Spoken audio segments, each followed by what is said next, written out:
Hello दोस्तों, आज बात करते हैं जो पीओके के लोग हैं उन्होंने क्यों बोला है कि हम कारगिल खोल दो, हम उसके पार चले जाएंगे।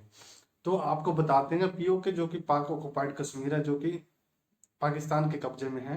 और वहाँ के जो लोग हैं वो इंडिया में आना चाहते हैं क्योंकि पाकिस्तान के लोग उन पे थोड़ा अत्याचार करते हैं और उनको दबा के रखते हैं। और उस बॉर्डर पे पाक ने अपनी मिलिट्री लगाई है। लेकिन अभी पीओके का जो एरिया, वहाँ के जो लोग हैं, जो गिलगिट और बाल्टिस्तान और उसके जो नियर बाय स्कार्दू है, स्कार्दू जगह का नाम है। और जो वहाँ के जो लोग हैं, जो कि गिलगिट के लोग हैं, उनका एक जो लीडर था जो कि पाक गवर्नमेंट ने अरेस्ट कर लिया है। और उसको उन्होंने बोला कि यदि उसको कुछ हुआ, यदि उसको नहीं छोड़ा गया तो हम डिफेंसिव मोड में, अटैकिंग मोड में आपके सामने खड़े हो जाएंगे। हम किसी से डरने वाले नहीं है। जो कि गिलगिट के लोगों ने बताया कि पाकिस्तान को कि यदि आप ऐसे ही करते रहेंगे तो हम आपके गवर्नमेंट के खिलाफ हो जाएंगे। और अदरवाइज यदि आपको ज़्यादा ही प्रॉब्लम है तो कारगिल का दरवाज़ा खोल दीजिए, हम कारगिल के दरवाजे को खोल के, आप खोल दीजिए, हम उधर की तरफ चले जाएंगे। यदि आप ऐसे भी नहीं मानते हैं तो फिर हम दूसरा ऑप्शन क्या करेंगे कि हम उसको ब्रेक करके इंडिया में जाके शामिल हो जाएंगे।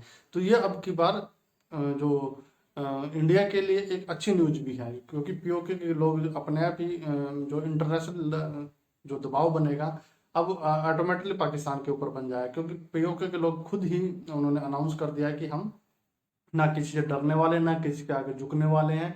हम जो चाहते हैं, हमें एक आज़ाद देश, आज़ाद देश चाहिए। तो ये कुछ पीओके के जो लोगों ने अपने भाषण में अभी बोला है, बहुत सारे लोग इकट्ठा हुए थे। और इसकी गूंज जैसे ही उन्होंने अनाउंस की, इसकी गूंज तुरंत इस्लामाबाद में पहुंची पाकिस्तान। और पाकिस्तान की गवर्नमेंट ने जो और भी जो इमरजेंसी घोषित करके बहुत सारे आर्मी को जो अदर बॉर्डर पे लगे हुए थे उनको भी पीओके में भेज दिया है। और अभी जो पीओके में सब कुछ इंटरनेट बंद है, खाने पीने की सुविधाएं बहुत ज़्यादा बंद कर रखी है, क्योंकि धारा 144 लगा दी गई है। तो उसी के बीच में जो कि वहाँ के गिलगिट के जो लोग थे उन्होंने ऐसा भाषण दिया है। और बात करते हैं जो स्कार्दू जगह है, जो कि इंडिया के बॉर्डर से जस्ट नियर बाय 15 किलोमीटर के आसपास है। वहाँ पे सबसे पहले पाक ने क्या किया, अपना एक डोमेस्टिक एयरपोर्ट बनाया। डोमेस्टिक एयरपोर्ट बनाने के बाद कुछ दिनों के बाद पाकिस्तान के जो गवर्नमेंट थी फिर उसको इंटरनेशनल एयरपोर्ट बना दिया। और एयरपोर्ट बनाने के बाद कुछ दिनों के बाद धीरे धीरे उन्होंने क्या किया, उसको एयरबेस कैंप बना दिया, मिलिट्री एयरबेस कैंप बना दिया। यानी कि उनके मन में पहले ही ये मनमुटाव चल रहा है कि हम युद्ध लड़ने के लिए हमेशा रहते हैं, लेकिन वो ये ना बोले कि ये इंडिया है और इंडिया के सोल्जर हैं। फिर उसके बाद उन्होंने क्या किया, वहाँ पे धीरे धीरे फाइटर प्लेन वहाँ पे डिप्लॉय कर दिए। तो यानी कि यदि युद्ध होता है, उन्होंने इस मंशा से वहां पे डिप्लॉय किया, यदि युद्ध होता है तो वहाँ के जो पाकिस्तान के जो आर्मी है, जो वहाँ के फाइटर प्लेन है, 5 से 10 मिनट में इंडिया में पहुंच जाए। बट ऐसा पॉसिबल नहीं है, ये उनके ख्वाब हैं। क्योंकि इंडिया ने भी ऑलरेडी अपने जो कि एयर डिफेंस सिस्टम के जो अपने सैटेलाइट है वो वहाँ पे इंस्टॉल कर रखे हैं, जिससे कि यदि कुछ भी मूवमेंट होती है बॉर्डर पे तो उनको तुरंत पता लग जाता है। और ऐसा नहीं है, उनकी इतनी हिम्मत नहीं है कि वो बॉर्डर को पार करके इंडिया की तरफ आ जाएं। बट उन्होंने डिप्लॉय किया है, वो उनकी सोच है। बट उनको भी पता है यदि उन्होंने थोड़ी सी भी गलती की उसका खामियाजा वो भुगतेंगे, जैसे कि उन्होंने पहले भुगता था, जैसे कि अपनी इंडियन आर्मी लाहौर में पहुंच गई थी। ठीक है। और दूसरी तरफ बताते हैं जो इंडिया के जो डिफेंस मिनिस्टर है राजनाथ सिंह, उन्होंने बता दिया कि यदि ऐसा नहीं है कि हम एलओसी पार नहीं कर सकते, ऐसा नहीं है कि हम एलओसी पार करने में हमें कोई दिक्कत है।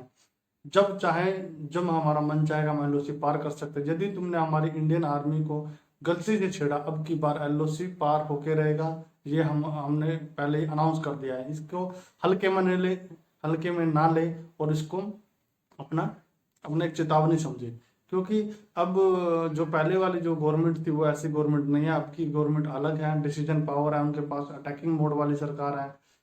राजनाथ सिंह ने जैसे बताया, क्योंकि आप लोगों को पता ही है कि जो सेंट्रल गवर्नमेंट है, अब की बार जो कश्मीर में उन्होंने एक 370 धारा हटा दी थी, एक ही बार में हटा दी थी, पूरी आर्मी को डिप्लॉय किया। कोई कोई भी वहां पे झगड़ा नहीं हुआ। और महबूबा मुफ्ती जो बोल रहे थे कि ये कर देंगे वो कर देंगे, ऐसा कुछ नहीं हुआ। एक बार में सब कुछ फिनिश हो गया। तो अब की बार जो अपने डिफेंस मिनिस्टर उन्होंने प्रॉपर न्यूज चैनल पे बताया कि एलओसी जब चाहे तब हम पार करेंगे, इसको पार करने की गलती ना करें, आर्मी को छेड़ने की गलती ना करें।